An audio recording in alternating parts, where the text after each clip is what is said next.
Assalamualaikum warahmatullahi wabarakatuh. Bertemu kembali di channel YouTube saya. Pada kesempatan kali ini saya akan membahas 10 soal pretest guru kelas SD berdasarkan ujian pretest yang sudah berlangsung 2 hari ini, di mana kali ini saya akan membahas mengenai tes di bagian yang 70 nomor, yaitu tes konten. Untuk itu, buat rekan-rekan guru yang sedang persiapan untuk mengikuti pretest PPG, silahkan ditonton dan disimak penjelasan dari saya. Perhatikan pernyataan berikut. 1. Mendorong peningkatan kualitas pendidikan melalui kerjasama regional. 2. Menyediakan platform untuk dialog dan diplomasi antar negara anggota. 3. Memfasilitasi bantuan hukum bagi WNI yang bekerja di negara anggota lainnya. 4.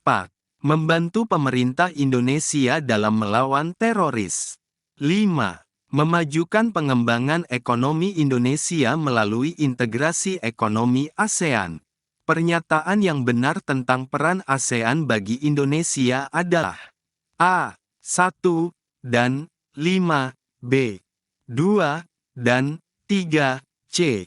3 dan 4, D. 4 dan 1, E. 5 dan 2. Jawaban yang tepat adalah A. 1 dan 5. ASEAN memang memainkan peran penting dalam mendorong peningkatan kualitas pendidikan di kawasan melalui berbagai program dan kerjasama regional. Hal ini dilakukan dengan tujuan untuk meningkatkan kualitas sumber daya manusia di kawasan ASEAN, termasuk Indonesia. Selain itu, ASEAN juga berperan dalam memajukan pengembangan ekonomi Indonesia melalui integrasi ekonomi ASEAN. Dengan adanya integrasi ini, akan mempermudah perdagangan dan investasi antar negara anggota ASEAN, yang tentunya dapat berkontribusi positif terhadap pertumbuhan ekonomi Indonesia. Pada saat terjadi halilintar, kita lebih dulu melihat kilat sebelum mendengar suara petirnya. Hal ini disebabkan oleh A. Suara petir merambat lebih lambat daripada cahaya kilat. B. Mata manusia memiliki respon yang lebih cepat daripada telinga. C. Semakin tinggi suhu udara, kecepatan suara semakin cepat. D. Angin mampu menghambat kecepatan suara. E. Suara merambat dalam bentuk gelombang transversal. Jawaban yang benar adalah A.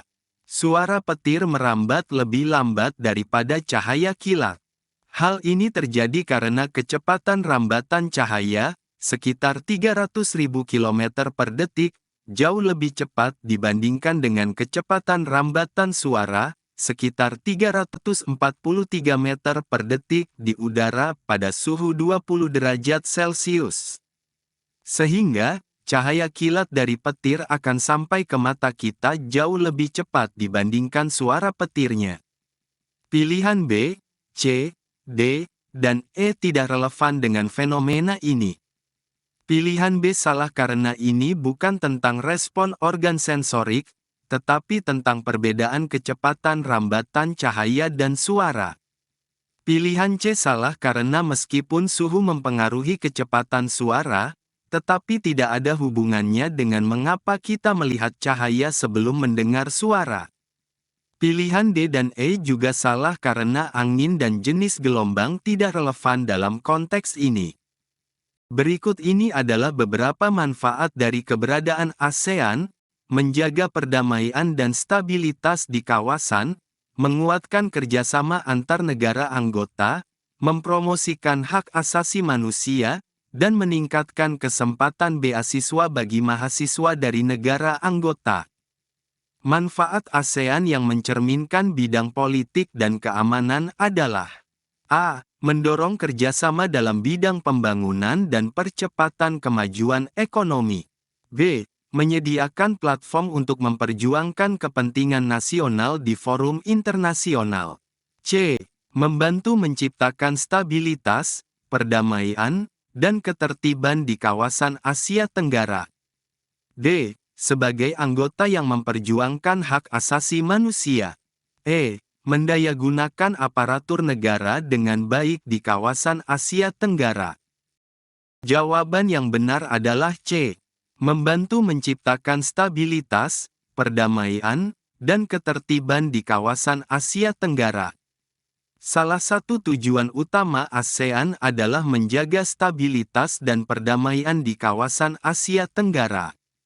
Melalui dialog dan kerjasama antar negara anggota, ASEAN berupaya mencegah konflik dan menjaga perdamaian di kawasan. Pilihan A tidak benar karena ini lebih berkaitan dengan bidang ekonomi daripada politik dan keamanan. Pilihan B bisa saja benar, tetapi pilihan C lebih langsung mencerminkan bidang politik dan keamanan. Pilihan D berkaitan dengan hak asasi manusia, yang meski penting dalam politik dan keamanan, namun pilihan C lebih secara langsung mencerminkan bidang ini. Pilihan E ambigu dan kurang spesifik dalam konteks ini.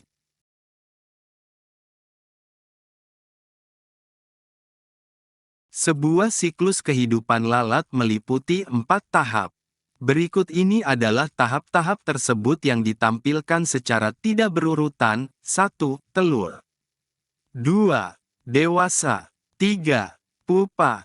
4. Susunan tahap siklus kehidupan lalat yang benar adalah A. 1, 2, 3, 4. B. 1, 4, 3, 2. C. 2, 1, 3, 4. 4. D. 2, 1, 4, 3. E. 3, 4, 1, 2. Pembahasan, jawaban yang benar adalah B. 1, 4, 3, 2. Dalam tahap kehidupannya, lalat menjalani proses metamorfosis lengkap, dimulai dari tahap telur, 1, telur, yang kemudian menetas menjadi larva, 4. Larva ini kemudian berubah menjadi pupa, 3. Pupa, sebelum akhirnya menjadi lalat dewasa, 2. Dewasa. Amandemen UUD 1945 mengubah dan menambah penjelasan untuk beberapa pasal, termasuk pasal 18B.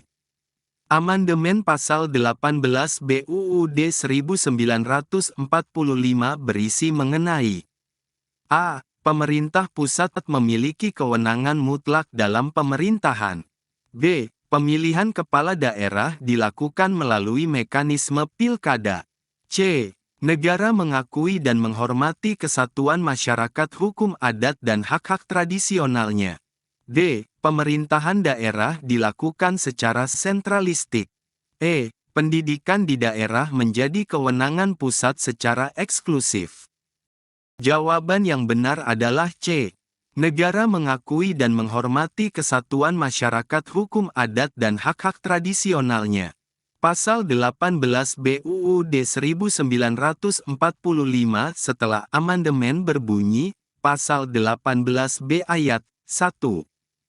Negara mengakui dan menghormati kesatuan-kesatuan masyarakat hukum adat bersama tanah ulayatnya sepanjang menurut kebiasaan adat mereka masih hidup dan sesuai dengan perkembangan masyarakat dan prinsip Negara Kesatuan Republik Indonesia yang diatur dalam Undang-Undang. Ayat 2. Negara mengakui dan memajukan hak-hak asasi manusia yang bersifat universal sebagaimana yang termaktub dalam Piagam Perserikatan Bangsa-Bangsa. Oleh karena itu, jawaban C adalah yang paling sesuai dengan isi pasal 18B ini. Opsi A, B, D, dan E tidak mencerminkan isi pasal 18B. Berikut ini adalah sebuah laporan. Di bulan Februari tahun 2023, bencana tanah longsor melanda daerah Boyolali, Jawa Tengah. Bencana ini telah merenggut banyak nyawa dan menyebabkan kerugian material yang cukup besar. Menurut data yang diperoleh dari berbagai sumber, longsor tersebut disebabkan oleh kondisi tanah yang terjal dan daerah tersebut merupakan bekas galian batu yang telah ditimbun. Situasi ini diperparah oleh tingginya intensitas hujan, yang membuat tanah tidak dapat menampung jumlah air hujan yang berlebihan. Inti dari teks tersebut adalah A. Bulan Februari tahun 2023 terjadi tanah longsor. B. Longsor yang terjadi di Boyolali. C. Tanah yang terjal menjadi penyebab longsor. D. Tanah bekas galian batu yang labil. E. Curah hujan yang tinggi sebagai penyebab longsor. Jawaban yang benar adalah B. Longsor yang terjadi di Boyolali. Meskipun semua pilihan mencakup aspek dari teks, pilihan B merupakan ringkasan yang paling tepat karena mencakup lokasi dan peristiwa yang menjadi fokus utama teks. Opsi A, C, D, dan E hanya mencakup bagian tertentu dari teks dan tidak sepenuhnya mencerminkan inti dari teks tersebut. Seorang siswa sedang berada dalam bus yang berjalan dengan kecepatan rata-rata 90 km per jam selama 45 menit. Siswa tersebut mencoba menghitung jarak yang telah ditempuh oleh bus tersebut dengan langkah-langkah sebagai berikut. 1. Menghitung jarak dengan cara mengalihkan 90 dengan 45. 2. Mengubah satuan waktu dari menit menjadi jam dengan cara membagi 45 dengan 60. 3. Menghitung jarak tempuh dengan cara mengalihkan 90 dengan 0,75. 4. Menentukan bahwa satuan waktu adalah 45 menit. Urutan langkah yang tepat untuk menentukan jarak tempuh bus tersebut adalah A. 1, 2, B. 1, 3, C. 1, 4, D. 2, 3, E. 4, 2. Jawaban yang benar adalah D. 2, 3. Pada langkah 2, siswa tersebut mengubah satuan waktu dari menit menjadi jam dengan membagi 45 dengan 60, yang menghasilkan 0,75 jam. Pada langkah 3, siswa tersebut menghitung jarak tempuh dengan cara mengalihkan kecepatan 90 km per jam, dengan waktu dalam jam 0,75 jam, yang menghasilkan 67,5 km. Langkah 1 dan 4 tidak tepat karena mereka menggunakan satuan waktu dalam menit, bukan jam, dalam perhitungan mereka. Selama periode pandemi COVID-19, metode pembelajaran jarak jauh, PJJ, sering menghadapi kendala terkait ketersediaan kuota internet. Banyak pengajar dan murid merasa terbatas oleh kuota internet mereka. Inilah dampak dari penggunaan teknologi informasi sebagai platform pembelajaran. Tanpa kuota internet, PJJ hampir tidak mungkin dilakukan. Oleh karena itu, pemerintah telah memberikan bantuan kuota kepada siswa yang memerlukan. Berdasarkan teks di atas, apa yang mungkin terjadi jika bantuan kuota dari pemerintah tidak diterima oleh siswa yang membutuhkan? A. Pemerintah akan merasa mendapat keuntungan. B. Siswa akan merasa bahagia. C. Proses pembelajaran bisa terhambat. D. Sekolah harus menanggung biaya kuota internet. E. Kepala sekolah akan meminta bantuan dari komite sekolah. Jawaban yang benar adalah C.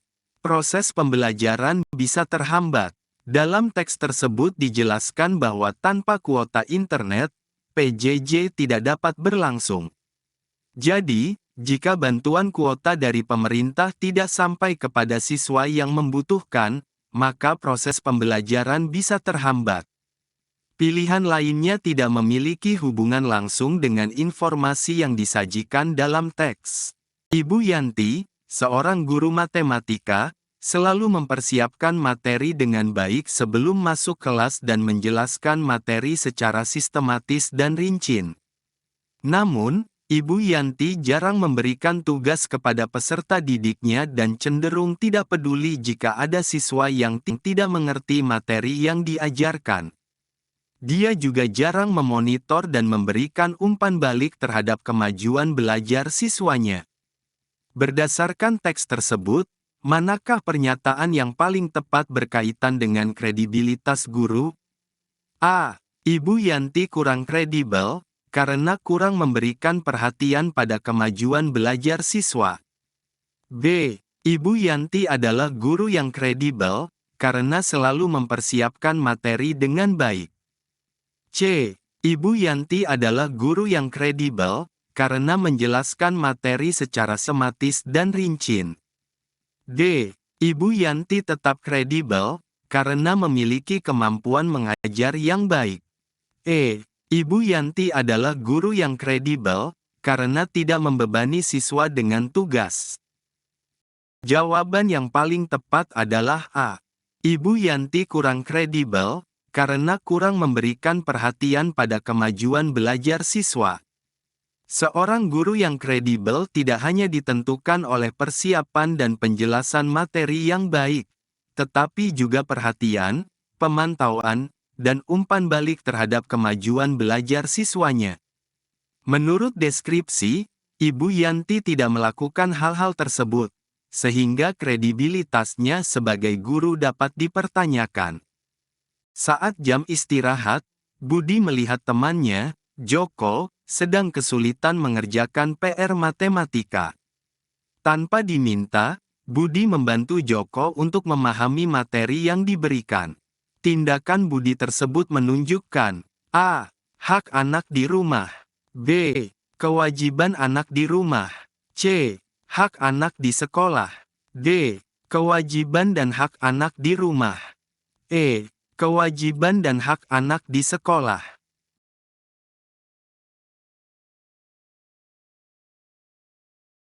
Jawaban yang paling tepat adalah E. Kewajiban dan hak anak di sekolah. Menolong teman adalah bagian dari kewajiban moral yang harus dimiliki setiap individu.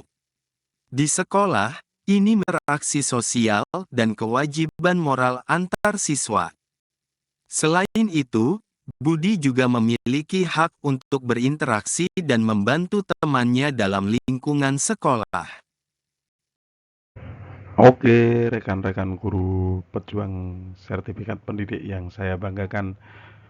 Demikian pembahasan 10 soal UPPPG yang keluar di tanggal 24 Juni 2023 kemarin.